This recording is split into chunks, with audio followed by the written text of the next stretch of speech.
Pernahkah kau ke toko buku, perpustakaan, atau taman bacaan? Tidakkah kau merasa istimewa ketika berada di dalamnya? Di sekelilingmu ada berbagai tokoh dari dunia nyata dan hayal. Tempat yang pernah kau kunjungi dan yang belum. Informasi dan cerita dari masa lalu, masa kini, dan masa depan. Semua berpadu, semua berada dalam genggaman. Saat berada di antara buku, tidakkah kau merasa menjadi raja dan ratu? Ruang dan waktu seolah menyatu tanpa batas.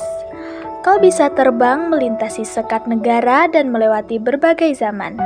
Kau bisa menyelam ke dalam samudra, melayang di angkasa, bercanda dengan aneka satwa, dan berkelana di tengah padatnya kota, juga rimba raya. Kau tahu, buku adalah jendela dunia, kunci pengetahuan dan pintu wawasan. Muhammad Hatta, sang proklamator, pernah berkata, "Aku rela di penjara asalkan bersama buku, karena dengan buku, aku bebas." Melalui buku, manusia terbebas dari ketidaktahuan. Tempat-tempat yang dipenuhi buku adalah harapan berkembangnya pengetahuan dan wawasan. Apa jadinya jika kota tanpa buku? Pantaskah dia disebut kota? Di kota itu, mungkin kabar datang dari sumber lain. Dari koran, televisi, atau internet. Mungkin informasi dan cerita datang dari nenek moyang, bagai dongeng-dongeng sebelum tidur. Irama warganya pun tidak beda. Bangun pagi, bertebaran di muka bumi untuk berbagai keperluan, untuk kembali pulang siang atau sore harinya. Setelah itu, mereka berangkat tidur dan memulai lagi hari berikutnya. Semua serupa. Di kota itu, mungkin ada bangunan bernama perpustakaan. Di dalamnya, buku-buku berderet dalam rak yang tak terjamah. Tiada tangan meraih dan membuka halaman demi halaman dengan sukacita. Mungkin juga ada tumpukan buku di sudut-sudut sekolah yang sepi dan berdebu. Jarang dikunjungi, jarang dibaca. Buku-buku di sana teronggok tanpa nyawa.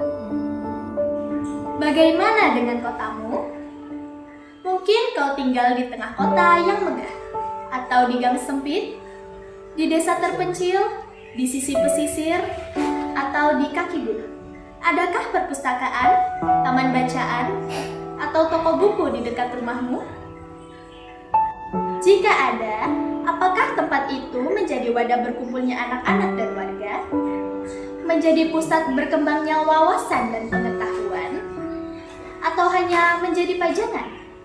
Maukah kau menjadi orang yang menghidupkannya? Kau bisa mengunjunginya dan mengajak teman-teman membaca dan berbagi cerita di sana. Jadikan tempat itu sumber kegembiraan dan pengetahuan.